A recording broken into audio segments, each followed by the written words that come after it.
So something that disappointed me quite a lot, I believe it was earlier this year, was a statement or a comment by Judge Kriegler, who was, of course, involved with this transition. I believe he was the chairperson of the Electoral Commission in the 94 election.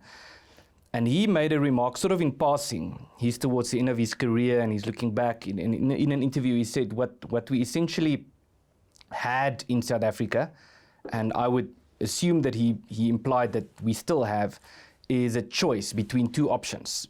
And the way he framed it is, he said, you can have a well-functioning government that is immoral, or you can have a dysfunctional government that is a moral government.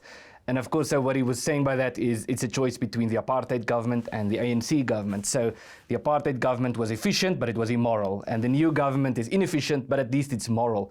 And I would argue, and what disappointed me about that is that it's a false dichotomy. It's as if you can only choose, there are only these two systems that you can choose from.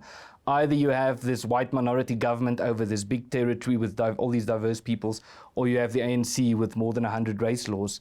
And the reality is that there are other options as well. There's not even just three options, there are multiple options.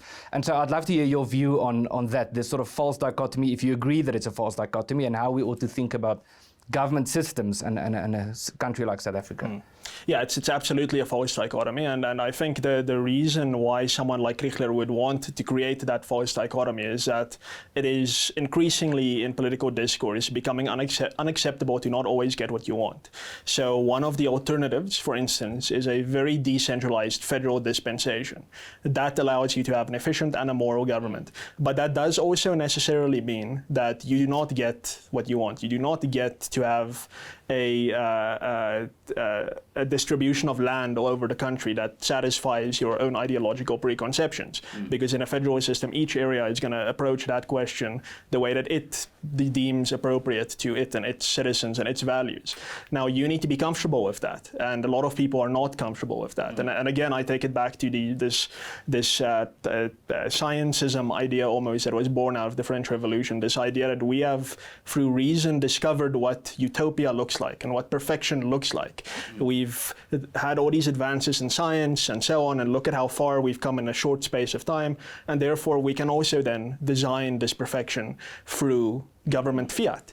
And if you're against that, or if there is a maldistribution of property, as AJ van der Walt, a prominent legal scholar, said, also a transformaniac, then there's something wrong, there's something evil occurring. And it doesn't occur to people who think like that actually know society is complex, and you have to accept, if you take freedom if you think freedom is an important value, that people aren't just tools in the desires of others, that the individual, that the community has a dignity of its own, and it has its own, even irrational sometimes, desires that it wishes to play out. If you think that is important, that if you think diversity is important, to take a word that's been kind of perverted, then you have to accept that there's going to be social outcomes in your society that do not perfectly align with what your ideological preconception is.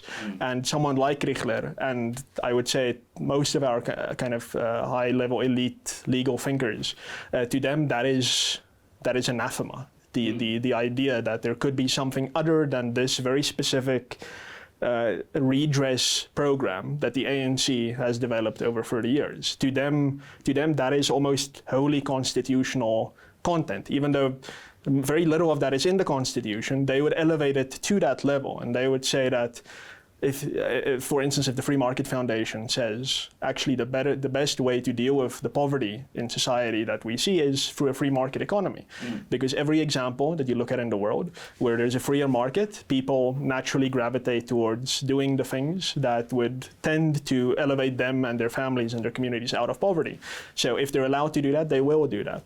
That would be our argument, and then people would say, no, but then you're not actually consciously and deliberately through political means addressing the problem. And to them, anything other than that is unacceptable. So yes, there are alternatives. The federalism is the big one. It's a big contentious point in South African history, all from the start, I would say, which each and every time we chose not to go down that route, which I think both liberals and classical conservatives said, listen, this is really, if you want a unified single South African polity, you can only do it through federalism. I was about to say that's probably the only way to save South Africa, Exactly. in as far as it could be saved, I is agree. to decentralize the system.